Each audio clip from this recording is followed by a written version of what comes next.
Greetings and bienvenue, Midnight Crew. Thank you for returning to this broadcast, and welcome to new viewers joining us for the first time. If you like a video, then feel free to subscribe. Latin American stories. I'm from Argentina. Plenty of creepy stuff around here. I'm gonna tell you guys something that happened to me maybe 2 to 3 weeks ago. A close friend of mine invited 3 couples and a single friend to his country house to spend the night and celebrate some of his stuff. I'm gonna call the single friend A. We were all very close friends and have known each other since childhood. We are all 27 to 29 years old now. A is a really goofy dude. Had a nightmare story of a wedding and finally broke it off a few years ago. Never recovered, been lonely ever since. Recently his mom passed away due to cancer, so we have been trying to cheer him up. Anyway, me and the missus pick this guy up at his place and immediately notice he's acting weird, like he's really stupid and slow, can't understand simple jokes and stuff. We play it off as nerves because of his mom and stuff. Well, we arrive there and he just keeps acting weird as shit. Doesn't eat or drink anything all fucking day and night, spent a full hour completely quiet staring out into empty space. We left him be as a test. And stuff. We still had our fun and left the next day. I dropped him off at his place, saw him enter his house. The next week we go out to eat and this other friend that wasn't at the country house talks to me about some party they went to. Turns out that happened on the same day as the reunion, and there are photos of her there. I asked A about it and he said he never went to the country house as he thought it would be stupid to be the only single one there. All 4 dudes who were at the country house heard him say it. We all remember him there. We talked to him in private to make sure it wasn't a social excuse or something, but he says he simply did not go. We have no pictures of him, and after all this, we have all been at a loss for what happened. Someone was at his fucking place, and I picked that person up and drove him back, that much I'm certain of. Anyway, I'm not a regular in /x/, but I wanted to hear Anon's take on this story. My dad's friend left the house that very day. 110 kilometers north of the city of Paysandú, there's a ranch called La Aurora, the Dawn, very close to the Damon River. It is said that this place is one of the hotspots for UFO activity in all South America, next to Mount Uritorco in Argentina. Since I was a kid, I've heard the stories of this place, been at the gates of the ranch, but never entered. Next to the ranch, there's a shrine dedicated to Father Pio, some kind of saint, and also a gathering place for New Age stuff. Seems like the whole area is one of those energy-charged places and stuff. I've heard the following stories. 1. Part of the ranch is owned by some Americans, U.S. Americans, supposedly from NASA. It is said that even Neil Armstrong has visited the place. 2. There's a spot on the ground, a circle, where the grass is yellow, like dead, since a lot of years ago. Some guys who studied chemistry took a sample of the grass and tested it in the lab with several reactive substances. None reacted. Then they tested it with plain water and poof. The grass turns instantly green like it has been just cut. 3. Back in the day, when tractors didn't have air conditioner, plowing during the summer was done at night. There were few men that wanted to work as a tractor driver there, and fewer actually took the job and stayed for a long time. Crazy things happened at night, like lights descending from the sky and turning off any running machine at the place. The 2 first stories, I've heard them from third hand, but the last one I actually heard it from an old fellow that used to work there and now has a museum in his own farm. He is still interested in paranormal stuff. I guess if he knew how to use a PC, he'd like /x/ Keck. Pick related is a sign on the gates of the ranch. It says, "For the UFO issue, please ask NASA." 5 years ago, I changed schools, and I made some friends in San Ramon. We were a small group of students in each class, so we were all friends. Most of the group were shy because they had changed schools as well, and only 4 of us chatted between us frequently. I became close to a girl. Through the years, many weird things have happened when I'm with her. She told me a story about her grandmother, who was a witch, and her family had experienced weird stuff. I was 16 then, and I've always been a skeptic with these things, so I just believed she made up that story one day at a party. For those of you that don't know what the Sanatorio Duran is, it's a clinic in Costa Rica. It's one of the most advanced medical institutions in Latin America. It was used to treat tuberculosis, the nurses were nuns, and nothing weird ever happened with that. The tuberculosis epidemic that came to Costa Rica during those years was strong, but not devastating. After years of use, the Sanatorio Duran was abandoned, and the building was left to crumble down by itself. Its ruins remain. The building became famous because of the 3rd floor, the graveyard, and the recreation house. It became even more popular, though, when someone took some very real ghost pics. Before that, many ghost stories about the place were told. The place is just strange. I don't know how to describe it. Inside the derelict building, something in the atmosphere feels different. In a school trip, we went to the Sanatorio Duran. 4 friends of mine, including me, decided to get away from the group and from the teacher, who was an extremely boring fucker, and no one wanted to go to Sanatorio Duran because of its historical value, but for its ghosts. The 4 of us were the girl I mentioned, one of her friends, another dude, and me. The girl and I wanted to see ghosts, so we, in turn, separated from the other 2. When the teacher found out 4 students were missing, he threw a shit fit, and he saw us on the 2nd floor, and we had to go back. Just when we were about to turn back, I saw there was a staircase to the 3rd floor. I told her we should go up, and we did so.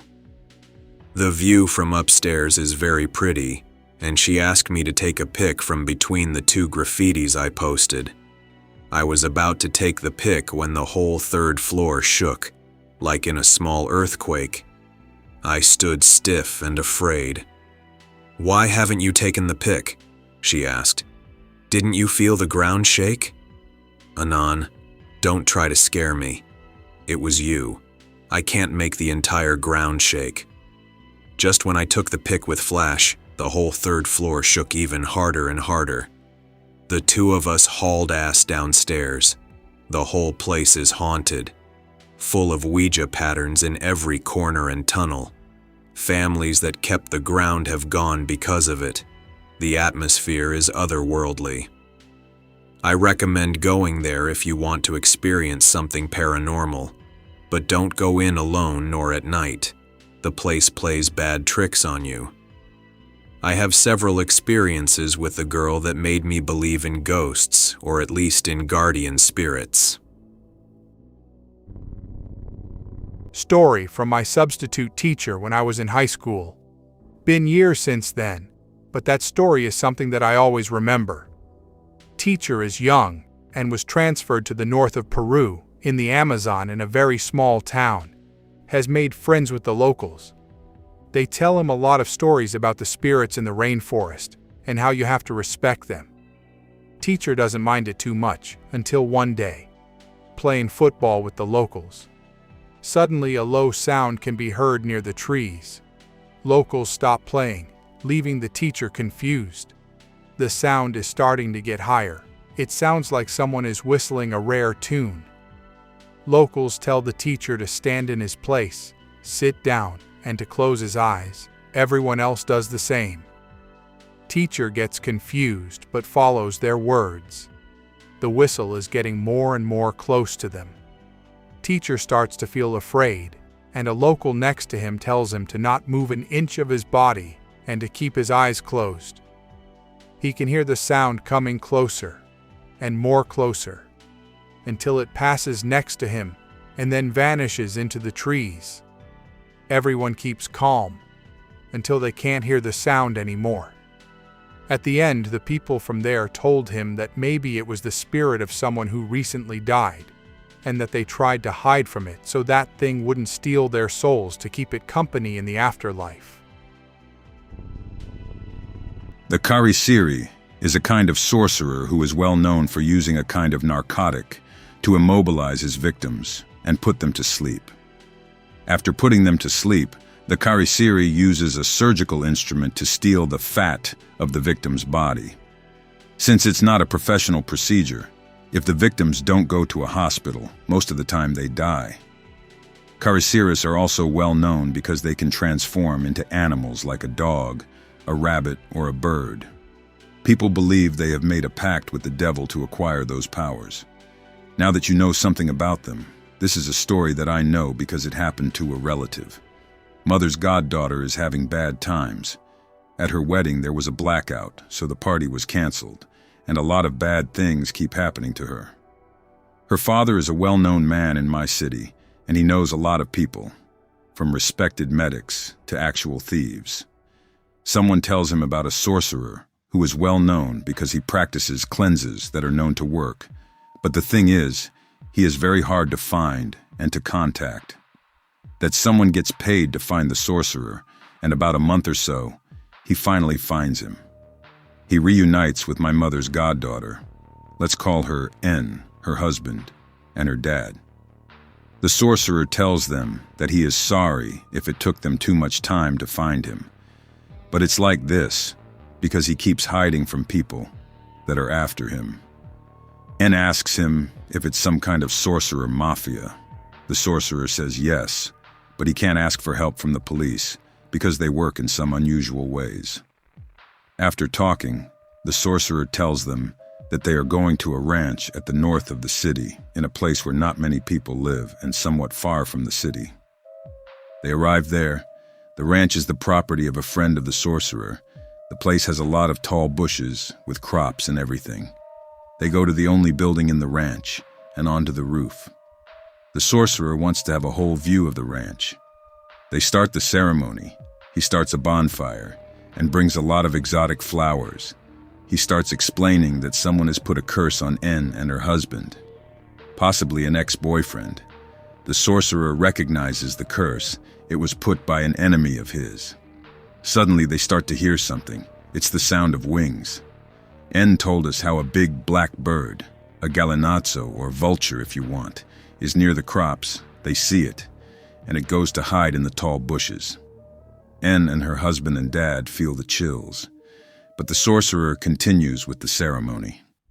Suddenly there are more vultures, 3 of them. They are making sounds, and N says that it looks like they are looking straight at the sorcerer. The sorcerer still doesn't give any fucks, continues with the ceremony, and doesn't say a word about the vultures. The ceremony and cleanse ends after 2 hours. It's getting dark. The vultures are still there.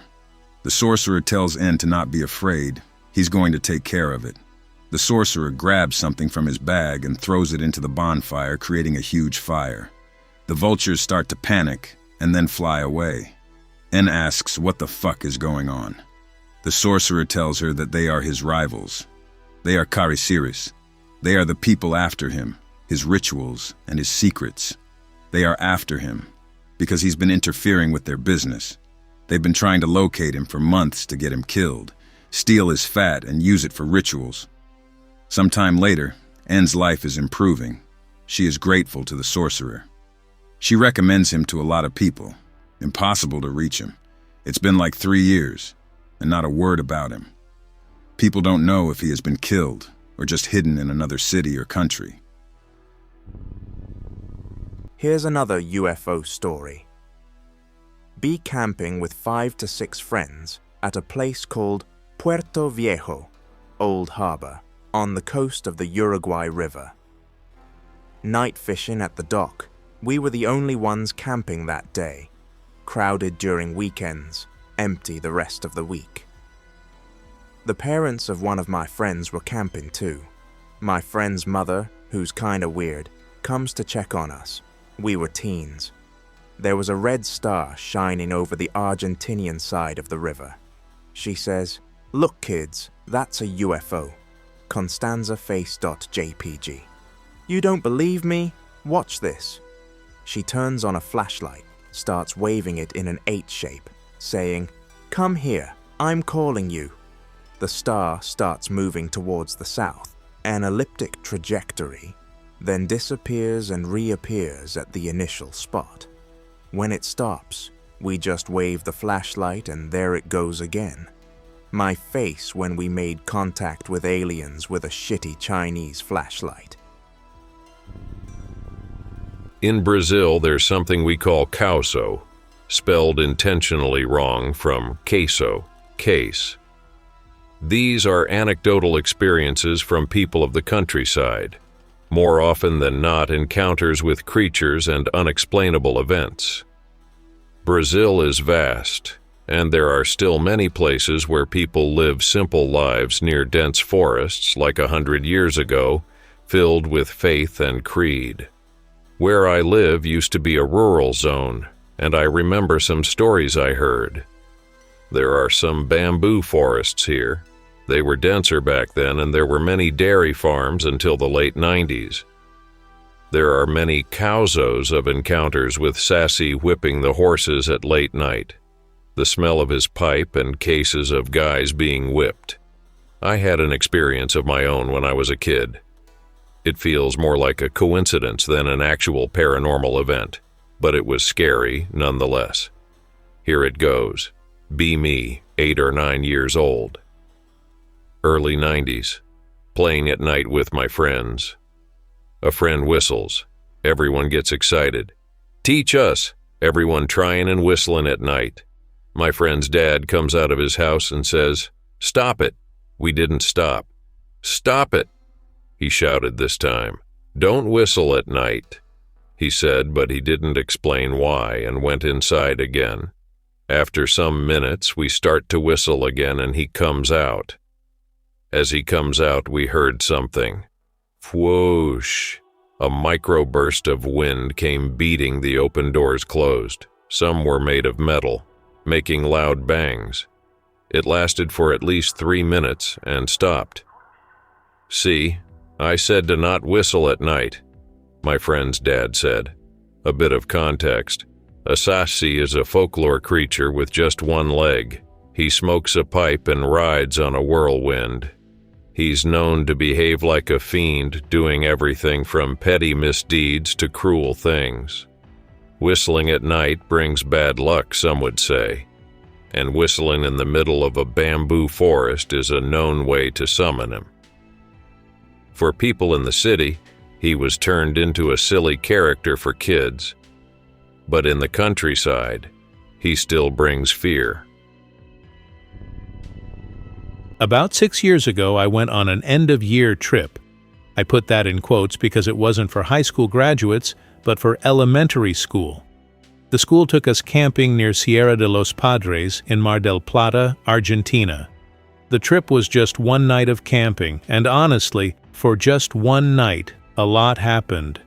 The first thing was when we went into a forest to play a game. I don't remember which one. It was something about following clues or similar. I was with my friend as we walked around. At one point, I needed to pee, so I went over to a tree while my friend stayed nearby keeping watch. Then, while I was peeing, I suddenly saw something move extremely fast near him. Something brown, about a meter long. But it moved so quickly that we couldn't tell what it was, not even any distinct features. I remember getting scared. I looked at him and said, "Did you see that?" He just replied, "Yeah," and I could see how pale he was, We both ran off right away. That night, we kept doing other activities organized by the teachers, so since we were distracted, we didn't think much about it. But later, among the trees, we saw something, like a girl dressed in white, standing still.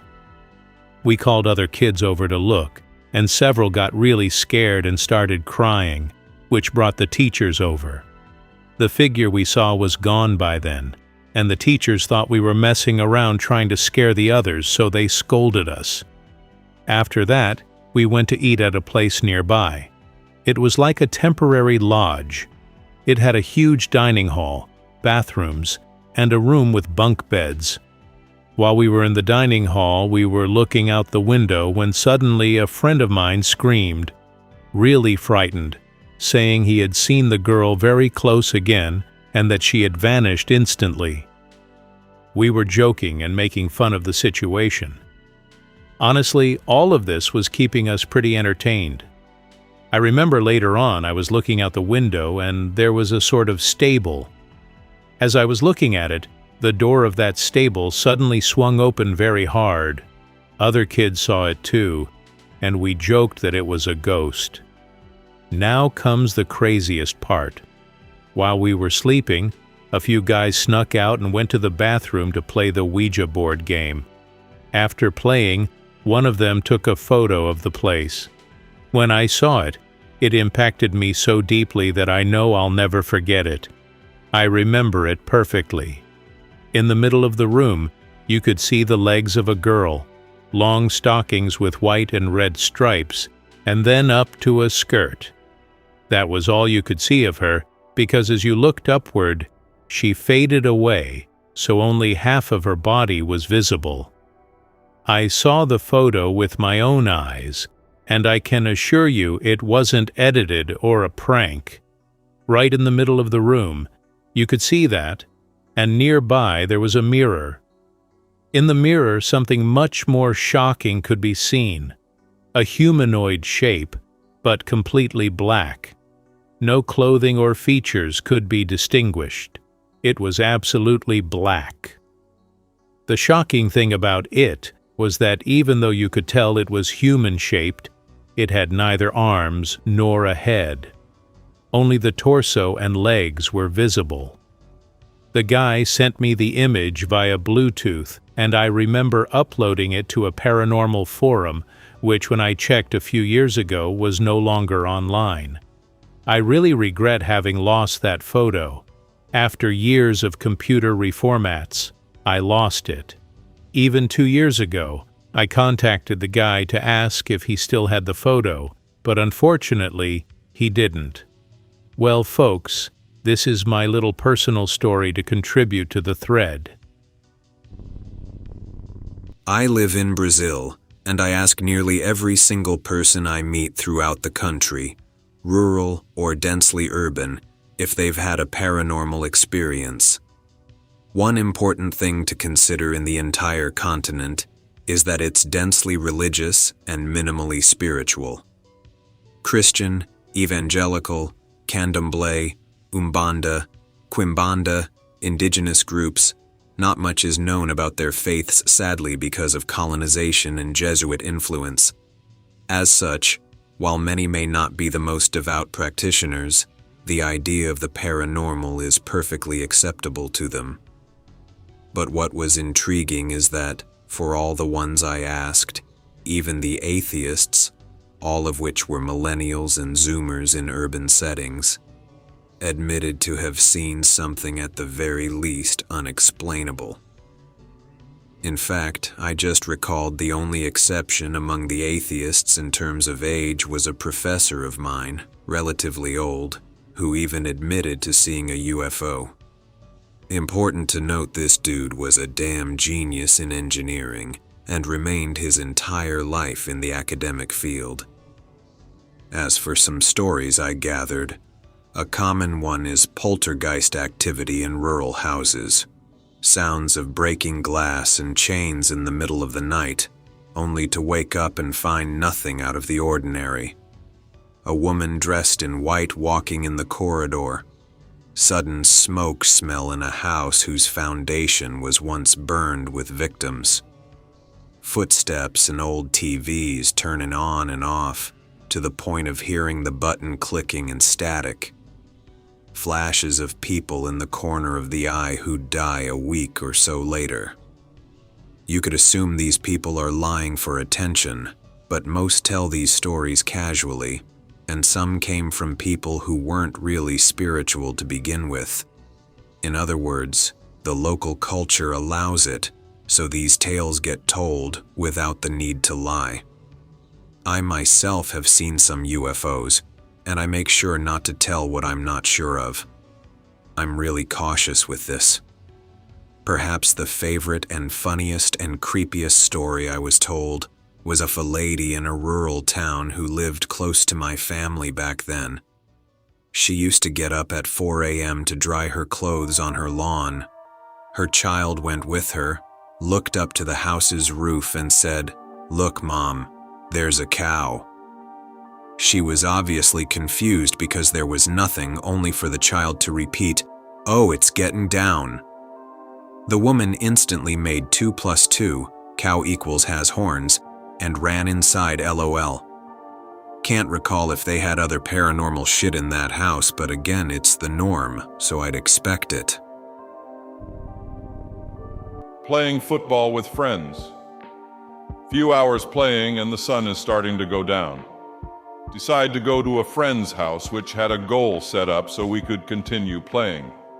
Get there and it's getting too dark, so we get a bonfire going with scraps of wood. It's now around 11 p.m. Watching guys kick the ball when some asshole friend kicks it too hard over the fence, our only ball. Luckily, the house over is our friends, and they decide to jump their own fence to get the ball. Waiting for these dicks to come back, and we hear talking behind the fence, like the two of them talking to a third person.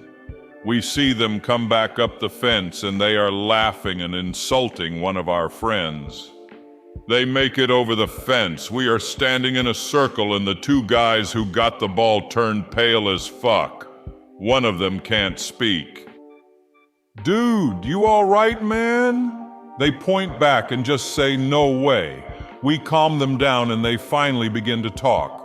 Apparently, they met someone over the fence. That person was trying to talk to them in a low, deep voice, but they thought it was our asshole friend who always tries to pull one on us. They just told whoever that was to fuck off. One of our friends recalls some dude that passed away recently. This just fucks with the two dudes as they recognized him as the guy they saw. Nope. We put the fire out and go home. I know this is secondhand storytelling, but there's no way those two could have pulled those reactions.